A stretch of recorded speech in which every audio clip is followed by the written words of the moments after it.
ఒక ఊళ్ళో ఒక కుక్క ఉండేది. ఆ ఊళ్ళో వాళ్ళు ఎవరో ఒకరు ఆహారం పెడితే తినడమో, లేదంటే వీధుల్లో ఎవరైనా ఏదైనా పడేస్తే తినడమో చేసేది. ఓ రోజు కుక్కకు ఎవ్వరూ ఆహారం పెట్టరు. పైగా వీధుల్లో కూడా ఏమీ దొరకదు. ఆకలితో ఉన్న కుక్క ఎక్కడైనా ఏమైనా దొరుకుతుందేమోనని అంతా వెతుకుతూ ఉంటుంది. చివరకు ఒక మాంసం కొట్టు ముందర ఒక ఎముక కనిపిస్తుంది. ఏదో ఒకటి దొరికింది అనుకున్న కుక్క ఎముకను నోట్లో కరుచుకొని అక్కడి నుండి వెళ్ళిపోతుంది. అలా ఊరి బయటకు వెళ్ళిన కుక్క చెరువు ఒడ్డుకు చేరుకుంటుంది.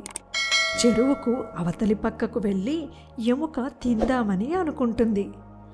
ఆ చెరువు దాటడానికి ఒక చిన్న వంతెన ఉంటుంది.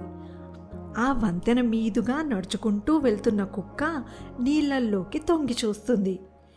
నీళ్ళల్లో దాని ప్రతిబింబం కనిపిస్తుంది. తన ప్రతిబింబాన్ని చూసిన కుక్క నీళ్ళల్లో మరో కుక్క నోట్లో ఎముక పట్టుకొని ఉంది అని అనుకుంటుంది. తన దగ్గర ఉన్నది మాత్రమే కాకుండా మరో కుక్క వద్ద ఉన్న ఎముక కూడా తనకే కావాలని అనుకుంటుంది. గట్టిగా అరిస్తే ఆ కుక్క బెదిరిపోయి ఎముకను వదిలేసి పారిపోతుంది అని అనుకుంటుంది. వెంటనే గట్టిగా మొరగడం ప్రారంభిస్తుంది. మొరగడానికి నోరు తెరవగానే కుక్క నోట్లో ఉన్న ఎముక కాస్త నీళ్ళల్లో పడిపోతుంది.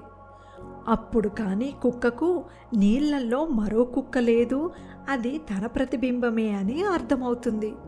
ఉన్నదానిని సంతోషంగా తినకుండా మరో దానికోసం ఆశపడితే ఉన్నది కూడా పోయింది అని బాధపడుతూ వెళ్ళిపోతుంది. అందుకే దురాశ దుఃఖానికి చేటు అని అన్నారు.